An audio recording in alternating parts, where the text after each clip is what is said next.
segunda temporada de Pacificador chegou ao 5º episódio e agora a gente teve um pouco mais de respostas, né? Um pouco mais de clareza depois do 4º episódio, que se vocês assistiram ao vídeo anterior, vocês sabem que eu não gostei muito. Achei uma decisão meio equivocada, pra dizer o mínimo, eles chegarem na metade da temporada deixando um gosto de enrolação, de que a história não tava saindo do lugar, que ela tava parada, girando em círculos ali só pra gastar um tempo. E aí agora, no 5º episódio, a gente finalmente teve uma direção, só que ainda assim eu não sei se eu gostei pra onde isso tá indo. Sejam muito bem-vindos ao canal Gabriel Ávila, a gente continua nessa série de fazer recaps da série do Pacificador. E esse 5º episódio ele andou um pouco, apesar dele começar aí já ao contrário do episódio anterior. Porque enquanto o 4º episódio começou parecendo que ia realmente avançar, ia adiante e tudo mais, esse 5º começa já com gosto de velharia, porque a gente tem outro flashback, que virou realmente a assinatura dessa segunda temporada. E dessa vez a gente tem o funeral do Rick Flag Jr., né? E eu achei muito estranha essa decisão, porque a gente tem ali uma conversa entre o Rick Flag pai e a Emilia Harcourt, né,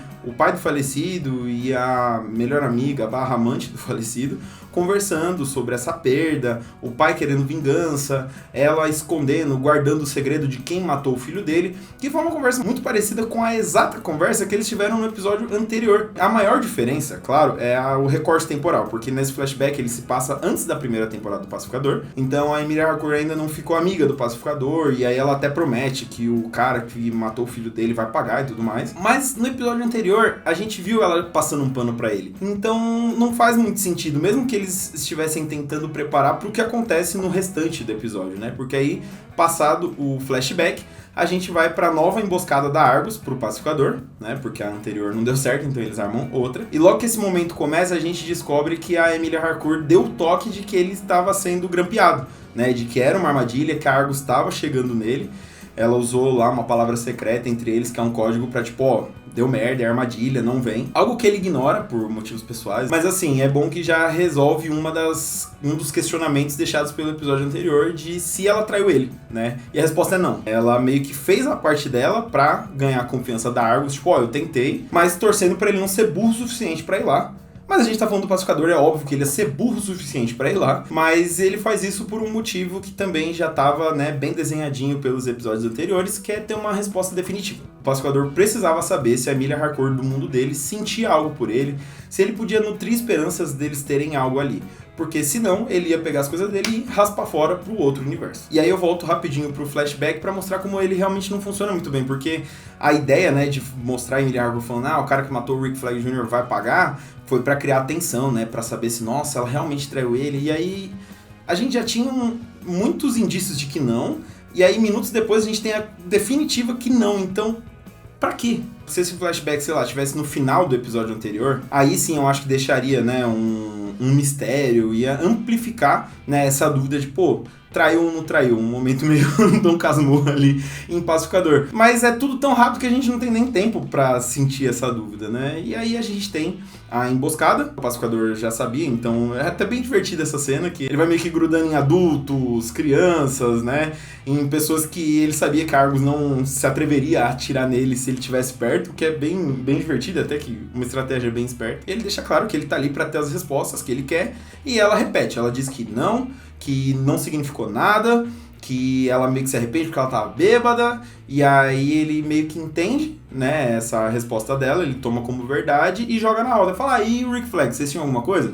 Porque ele descobriu isso no outro universo, né? E aí ela nem se interessa em saber como ele sabe disso, mas só fala, ele era meu único amigo, e você matou ele. Então não tinha chance da gente dar certo, tá ligado? Uma motivação, né, para um fora que o Pacificador realmente acredita, ele abraça, por mais que a gente veja na cara dela, muito por conta dos episódios anteriores, que não é bem assim, que ela tá assim mexida. Mas, né, ele teve a resposta que ele queria, e a gente chega na parte de ação, com a Argus começando, né, a operação para realmente capturá-lo, o que ele até que se dá muito bem, porque afinal de contas o Pacificador é uma máquina de matar, né, o cara sabe lutar, ele sabe brigar, então ele consegue até que ficar quase que de igual para igual, mesmo os caras estando muito mais numerosos e com mais armas capazes de matar ele e tudo mais. Só que aí a gente tem um momento que eu achei, de novo, muito esquisito. Porque durante a emboscada a gente descobre que o mestre do judô, que tá ali como sniper, ele tá com munição não letal porque a ideia deles é levar o Pacificador vivo, né? Pra ele poder falar onde tá o portal para outras realidades, que em teoria é o que leva Argus a caçar ele, né? Por mais que a gente saiba que não é bem assim. Só que aí, enquanto eles estão lá tentando lidar com ele, a Sacha Bordeaux, ela fala, ó, ele tá aqui na minha mira, eu tenho 0,0002% de chance de errar, só que se eu atirar, eu vou matar. Pode. E aí o Rick Flag vai falar, atira aí. E aí a Emilia Harcourt percebe o que tá acontecendo, sai correndo, bate no pacificador, imobiliza ele e garante que ele seja preso, né, levado com vida. Porque a ideia era realmente matá-lo. E essa parte eu achei um pouco estranha, porque assim, se eles estavam ali com munição não letal, se a ideia deles era não matar o cara, por que ele mudou, o Rick Flag, né, que tá comandando a operação, mudou de ideia tão rápido? Porque, né, não é como se ele não lembrasse que eles estão indo caçar o cara que matou o filho dele. Ele sabia isso desde o começo. Então, se a ideia era matar, se matar o pacificador era algo que eles estavam de boa, por que não dar munição letal pra um cara que podia atirar nele? Que tava numa posição melhor, que era um sniper, sabe? Então ficou ali meio esquisito. Eu acho que não precisava você criar essa dúvida, principalmente porque a graça em partes do Rick Flag Pie tá justamente nessa dúvida de o quanto que esse cara tá querendo vingança pessoal e o quanto que ele realmente tá preocupado com a possibilidade do pacificador causar, né, outro fim de mundo igual aconteceu no filme do Superman. Que é algo que ele vive repetindo o tempo todo, inclusive nesse episódio. Então, sei lá, eu achei meio estranho, mas de qualquer forma, para propósitos dramáticos, isso funciona, né? A gente cria ali uma rixa entre a Harcourt e a Bordeaux, porque a Sacha Bordeaux fica muito puta, que tipo, o tiro era meu, você me atrapalhou, né? Questiona um pouco a lealdade dela e tudo mais. Enquanto que a Harcourt fala, mano, o problema é seu, não tem nada a ver com isso, vai se fuder pra lá, sabe? E esse momento mostra rapidinho que a Bordeaux tem, né, uma visão especial e tudo mais, que ao decorrer do episódio a gente descobre que na real ela é um ciborgue, né? Que o John Economos dá uma resumida ali na origem dela, que é uma agente que teve boa parte do corpo perdido numa missão e aí reconstruíram como uma ciborgue. Isso me deixou pensando em como que eles vão fazer quando, eventualmente, o ciborgue dos Jovens Titãs chegar nesse universo, porque a Bordeaux, ela tá ali com o corpo 100% natural, né? Parece muito, porque, sei lá, por bons episódios ninguém cogitou que ela poderia ser um ciborgue. Então aí eu acho que fica meio difícil você conceber que o outro ciborgue, o ciborgue, não pode utilizar uma tecnologia tão avançada quanto ela, sabe? Se bem que, sei lá, ela era uma agente do governo, às vezes o governo botou muita grana pra ela passar despercebida, mas enfim, papo pra outra hora. E aí o pacificador é levado preso, né, ele acaba ali nas instalações da Argus e a gente tem um momento de espelho, né, porque no outro universo ele visita a Argus e lá ele é recebido como um herói, as pessoas puxam papo com ele, né, amam ele lá. E nesse ele é levado pra mesma Argus, só que como prisioneiro, com todo mundo olhando torto pra ele tá prestes a ser interrogado e espancado, então, né, mais um desses momentos comparando as realidades. E a gente finalmente tem o clímax do Rick Flag Pie ficar de frente com o cara que matou o filho dele. E aí nessa hora eles meio que deixam a ambiguidade bem de lado, não tem nada de profissional ali, ele realmente só quer ter a chance de espancar o cara que matou o filho dele. E essa cena já eu gostei muito por conta da caracterização dos dois personagens, porque de um lado você tem lá o velho badass, que bate primeiro e pergunta depois, nananã. E do outro você tem o cara que tá arrependido pelo que fez, que considerava o cara que ele matou como um herói, e isso é o que a gente sabia mesmo, desde o Esquadrão Suicida, antes mesmo de Pacificador ganhar uma série, o cara era 4, é dito com todas as letras que o Rick Flag é um herói pra ele, né, que ele se sente mal em fazer o que ele tá fazendo. Então, eu gostei muito da troca entre os dois, porque eles mantiveram muito no personagem, sabe? Tanto que nos momentos em que o Rick Flag Pie fica tipo, vai, ô covarde, luta, bate em mim de volta, não sei o quê, porque ele quer isso, ele quer esse confronto, ele quer repetir o que aconteceu com o filho dele, só com a chance de matar o cara, né, ao invés de ser morto. E o Pascoal fala, não vou lutar, eu tô errado, eu mereço, tá ligado? E essa cena eu achei bem maneira, principalmente pela conclusão dela, porque aí, como eles tinham, né, pegado o pacificador sem colocar nada oficial, né, nos registros, a chance dele acabar morto ali era muito alta. O Rick Flag Pie não tava batendo de brincadeirinha ali. E aí, pensando rápido, a Emilia Harcourt chega no Economos e fala, mano, aproveita que você tem acesso ao sistema, ficha o cara. Registra que ele tá aqui, porque senão fudeu, ele vai morrer. E aí o Economos faz isso, colocando o pescoço, né, na reta. E eu achei muito legal isso também, porque aí a gente tem essa troca, né, entre os dois. Porque o Economos acusa a Harcourt, né, tipo, caralho, você traiu o pacificador pra ganhar seu emprego de volta, nananã, sendo que ele mesmo tava imparcialmente traindo o pacificador também pra continuar lá. E aí a Harcourt mostra o lado dela, que não, na verdade, se não fosse eu, ele não estaria vivo, e eu tô te pedindo pra salvar ele também, né? E ele dá pra trás e fala, não quero meter nisso e tal. Então é muito engraçado que esse jogo de quem trai, quem é amigo, não sei o que, a gente tá sempre pulando de um lado pro outro, mas no fim os dois provam a lealdade pro pacificador de diferentes maneiras e o Economus ficha ele. E aí quando ele aparece no sistema, a galera corre pra parar o Rick Flag pai, né? Tipo, pelo amor de Deus, não faz isso. E a gente tem outro momento muito maneiro do Langston Fleury, né? Porque ele percebe ali que aquela operação é uma parada pessoal, que é vingança, que não é justiça nem nada, e ele não aprova isso. Ele não fala nada, lógico, né? Porque afinal de contas é um superior e tudo. Mas ele claramente fica incomodado quando o interrogatório vira só tortura e execução, e fica feliz quando o Economus denuncia e termina essa parada. Então olha aí, ó. Langston Fleury cada vez mais absolvido pelo tribunal deste canal. E aí com o pacificador fichado, eles não tem muito o que fazer senão liberar ele, né? Porque afinal de contas eles não tinham um mandado, ia ficar meio complicado. Então eles só largaram ele lá e mandaram o mestre do judô seguir. E aí sozinho, sem ter pra onde ir, ele dá uma ligada pra Adebayo, que é, né, a única pessoa com quem ele pode contar nessa segunda temporada, que por sua vez tá junto com o vigilante. E aí eles estão tendo uma conversinha sobre, né, ela atende um telefonema achando que é um cliente que quer ela como mercenário. O vigilante percebe que na verdade o cara queria outros tipos de serviço dela e tudo mais. E esse pequeno momento antes deles atenderem o pacificador reforça aquilo lá que eu comentei em episódios anteriores, assim, que é um pouco chato a forma como eles estão colocando de lado alguns desses personagens que a primeira temporada tornou tão importantes, né? Porque afinal de contas é a série do pacificador, os outros são coadjuvantes, mas todos tinham uma história ali interessante, vocês queriam saber mais sobre esses personagens, e agora parece que eles foram reduzidos novamente, sabe? Ao longo da primeira temporada eles ganharam importância e agora a segunda tá jogando lá, tá resumindo eles a meras piadinhas e interações aqui pra fingir que tem algo na vida deles acontecendo quando o pacificador não tá por perto. Sendo que a gente sabe que não é verdade, sabe? Se você vê o enredo da Adebayo, desde o primeiro episódio não avançou 1 centímetro. O do Vigilante piorou, que ele não tem um enredo, ele só fica a cada episódio fingindo que ele sabe falar sobre algum animal diferente, mas, sabe, isso não agrega nada. Então é meio...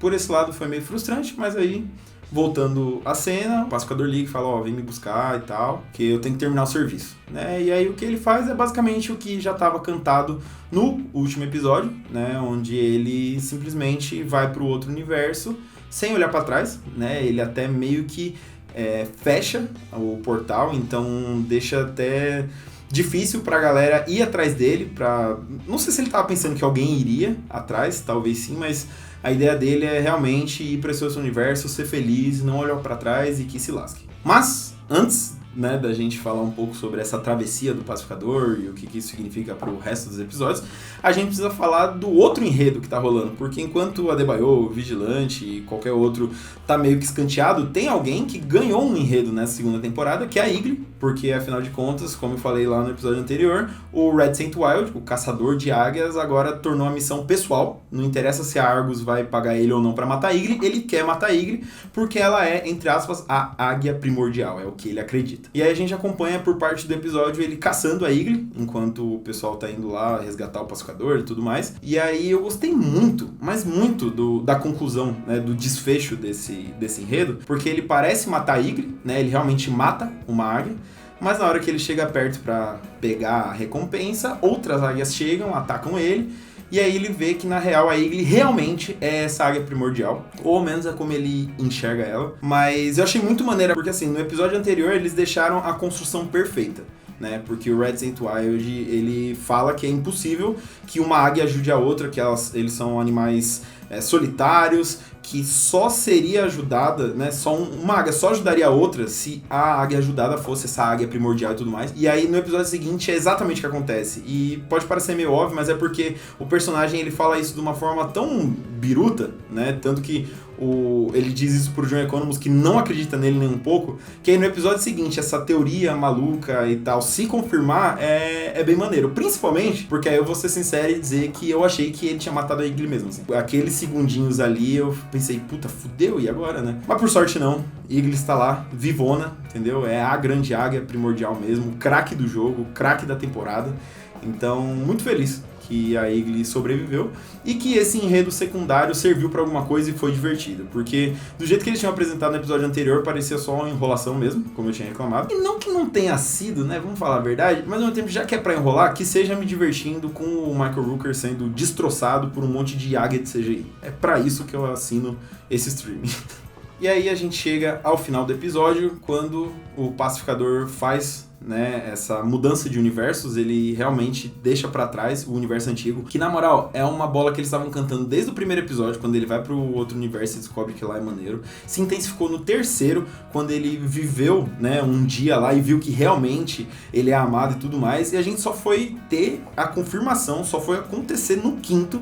E isso, pra mim, eu vou insistir que é uma enrolação. É engraçado que eu tô me repetindo e reclamando que a série tá se repetindo. Mas é uma enrolação porque de 8 episódios você demorar 5 pra fazer algo que você plantou no primeiro, sabe? E ainda assim, é aquilo. Se fosse pra acontecer só no quinto, mas entre eles aconteceu muita coisa, avançou e tudo mais, mas não foi o que aconteceu. Então, ainda assim, eu acho que foi um desperdício de tempo, mas antes tarde do que nunca, né? Ele finalmente faz essa travessia. E aí a gente se divide novamente em dois, entre acompanhar ele nesse novo universo, onde ele é benquisto, né? A gente já vê ele em ação, onde ele atua com o pai e com o irmão pra matar um kaiju, que aparentemente é o mesmo kaiju do filme do Superman, né?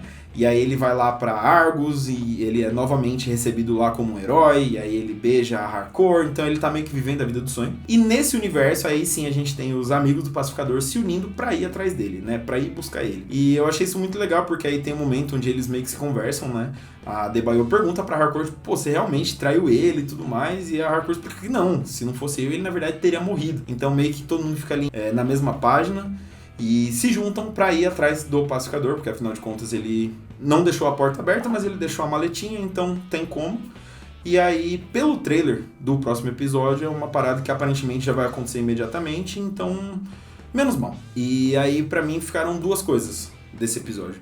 A primeira foi a sensação de que eles transformaram essa segunda temporada de Pacificador num filme da Pixar. Existem vários textos e vídeos por aí sobre como as histórias da Pixar, a maioria delas pelo menos, é focada nessa jornada em que o personagem sai de casa e retorna. E aí nessa jornada para voltar para casa, ele amadurece, aprende uma lição, e aí quando ele retorna, né, ele é uma pessoa nova e diferente e tal.